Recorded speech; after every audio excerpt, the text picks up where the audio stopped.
This is what I've sort of come to understand is that I did have a lot of pain in me, and I was a really sensitive kid, and the world was really sort of overwhelming to me. And so, when I started smoking pot, like, when I was younger, and drinking, it really sort of gave me some relief from that. And as I got older, when I was like 17 and I was smoking pot every day, it still gave me that relief. But the more and more that I smoked pot and drank, it was like I kind of built up a tolerance to those drugs, and so they just weren't doing it for me anymore. I wasn't getting the same relief that I had gotten. So I really started looking for more hard drugs, to help me to find something that would kill that pain. And at first it was just like mushrooms and acid, and then I tried ecstasy and coke. But the way that I tried crystal was really sort of an accident. I mean, I didn't really know anything about crystal meth except for that maybe it was like, in the Midwest, like hillbilly kids did it or something. I mean, I didn't know anything about it.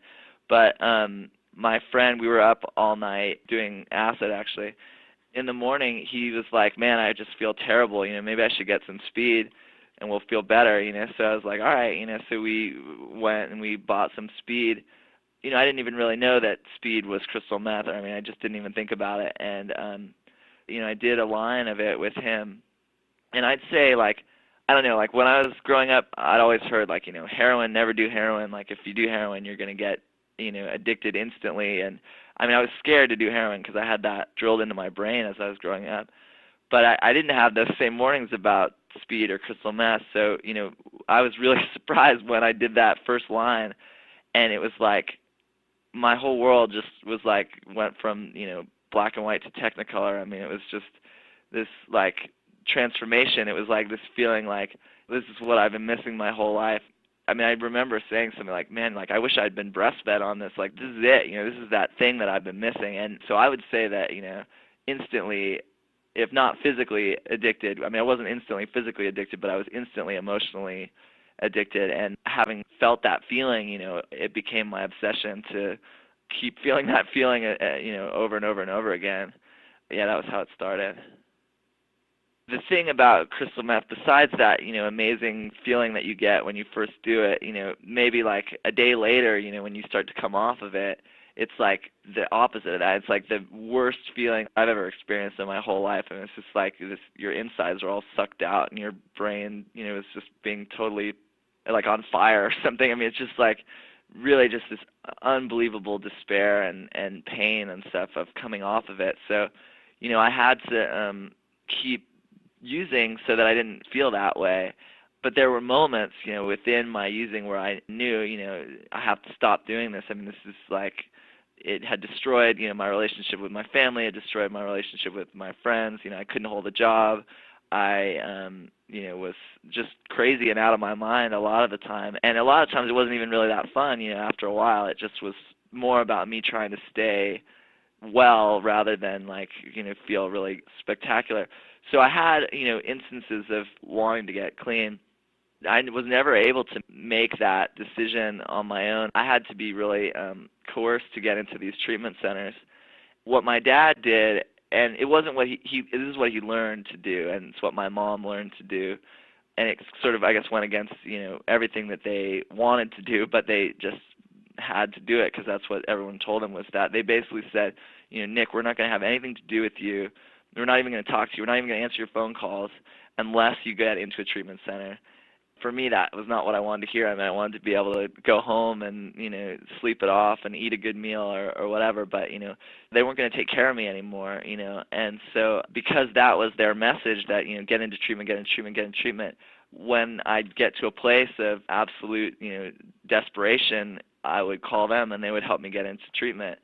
And it didn't work like the first time or the second time or the third time.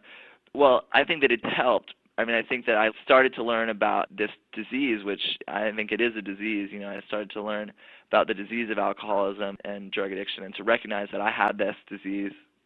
I also started to take a look at myself and start to examine, some of the reasons why I was trying to kill myself all the time, why I hated myself so much.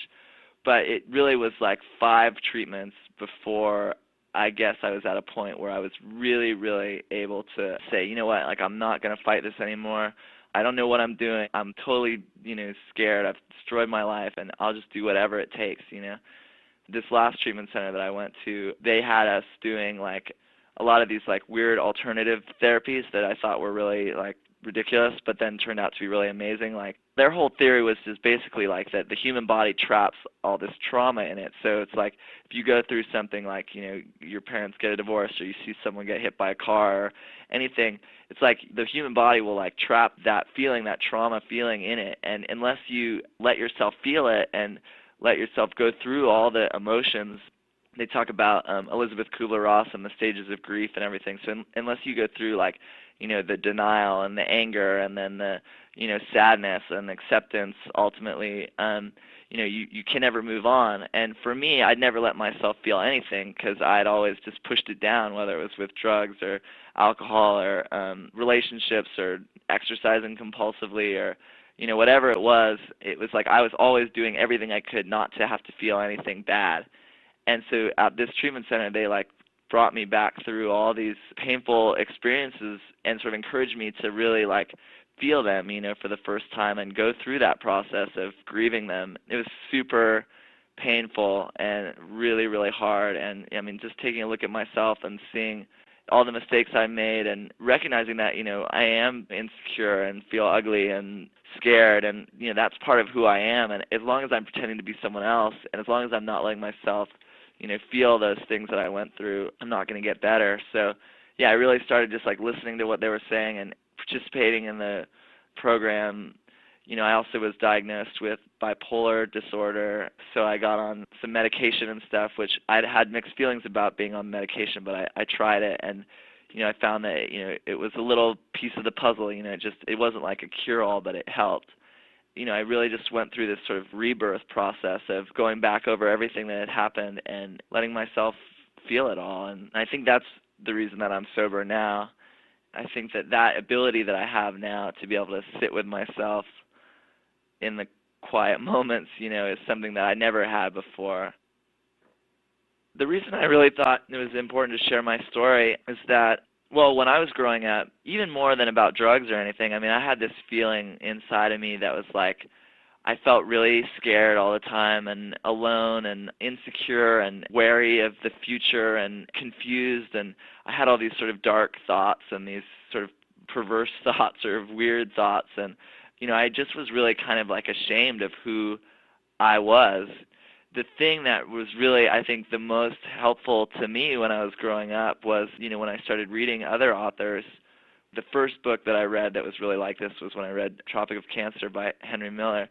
It was like, oh my God, like I can't believe other people, think like this, and other people have turmoil inside of them and these weird thoughts, and it just made me feel like I wasn't so crazy, and so I went on to read other authors' work, authors who were really just sort of unrelentingly honest and wide open, and that gave me so much strength and made me feel less alone, so I wanted to contribute something like that, give back in that way.